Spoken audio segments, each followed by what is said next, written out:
जब भी कोई व्यक्ति अपना भविष्य जानने के लिए कुंडली का विश्लेषण कराता है तो सबसे पहले राहु केतु की दशा देखी जाती है और इसी के आधार पर ज्योतिषाचार्य किसी का भविष्य बताते हैं। मगर कांग्रेस की जो कुंडली दिख रही है उसमें एक बात साफ तौर पर नजर आ रही है कि कांग्रेस के नेता राहुल गांधी के लिए मध्य प्रदेश राहु बनता जा रहा है और लगता है कि मध्य प्रदेश ही राहुल गांधी की देश में पहचान पर सवाल भी खड़े कर सकता है। दोस्तों नमस्कार, मैं हूं संदीप पौराणिक। मध्य प्रदेश में इन दिनों कांग्रेस में जो चल रहा है वो चर्चाओं में है और उसके पीछे सबसे बड़ी कहानी संगठन सृजन अभियान की है। राहुल गांधी मध्य प्रदेश आए, उन्होंने जमीनी कार्यकर्ता को मौका देने के लिए, पार्टी को मजबूत करने के लिए, जिलाध्यक्ष को सबसे ताकतवर बनाने के लिए तमाम बड़ी बड़ी बातें की और उन्होंने इसके लिए दिल्ली से पर्यवेक्षक भी भेजे। जिलाध्यक्षों की नियुक्ति हो गई और जो नाम सामने आए उसने कांग्रेस के अंदर ही हलचल पैदा कर दी। विरोध के स्वर उठे, भोपाल से लेके इंदौर हो या दीगर जगह हो, विरोध प्रदर्शन हुए, पुतलों का दहन हुआ और इन सब घटनाक्रमों के बाद राहुल गांधी भी यह मान गए कि मध्य प्रदेश में संगठन सृजन अभियान में बड़े पैमाने पर गड़बड़ियां हुई हैं, शिकायतें भी उनके पास आई हैं। लेकिन सिर्फ यह बयान उनका कुछ समय के लिए जरूर कार्यकर्ताओं में यह संकेत और संदेश दे गया कि आने वाले समय में राहुल गांधी कुछ नया करेंगे, लेकिन ये थम नहीं रहा है।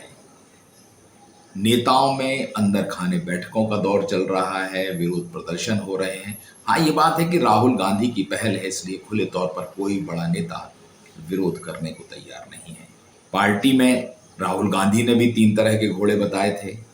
इसके अलावा उन्होंने कहा था कि पार्टी के अंदर स्लीपर सेल भी है। तो संगठन सृजन अभियान के दौरान जो अध्यक्ष बने उन पर भी ये आरोप लग रहे हैं।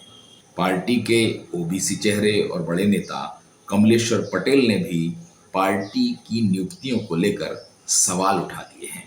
ये अच्छा पैमाना है और जो जनता के हित में काम करेगा, जो जनहित की लड़ाई लड़ेगा, जो जनता के सुख दुख में खड़ा होगा, ऐसे लोगों को ही मौका देना चाहिए, ना कि व्यापार उद्योग करने वाले लोगों को पार्टी संगठन में महत्वपूर्ण जिम्मेदारी देकर और सिर्फ वो अपना व्यापार बढ़ाए और सरकार अगर कहीं गलत कर रही है, सरकार अगर जनता के साथ अन्याय कर रही है और वहाँ जिम्मेदार पद पर बैठे हुए पार्टी के लोग अगर सरकार के खिलाफ आवाज़ नहीं उठाते, जनता के हित में बात नहीं करते हैं, तो ऐसे लोगों को बिल्कुल महत्व नहीं देना चाहिए। कांग्रेस के अंदर ये कहा जाता है कि राहुल गांधी जो ठान लेते हो करके रहते हैं।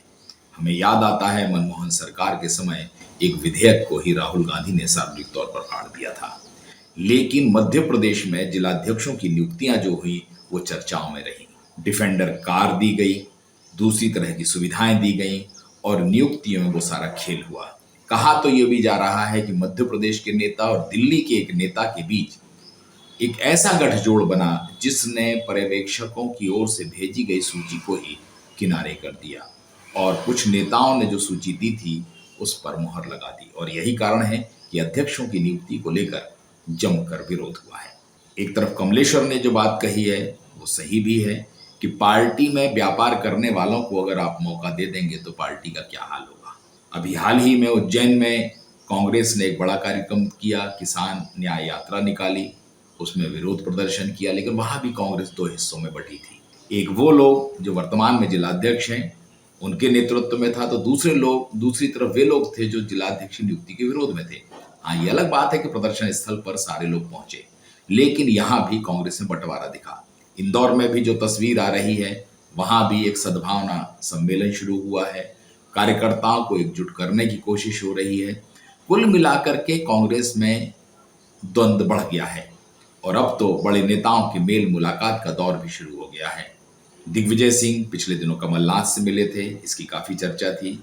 इसके बाद दिग्विजय सिंह और अजय सिंह की एक मुलाकात हुई जो काफी अरसे बाद मुलाकात हुई है और उसे भी राज्य की सियासत के लिहाज से महत्वपूर्ण माना जा रहा है, क्योंकि जो जिलाध्यक्षों की नियुक्ति हुई हैं उनमें कई ऐसे नेता हैं जो प्रदेश स्तर के हैं और उन्हें जिलों की जिम्मेदारी सौंप दी गई है।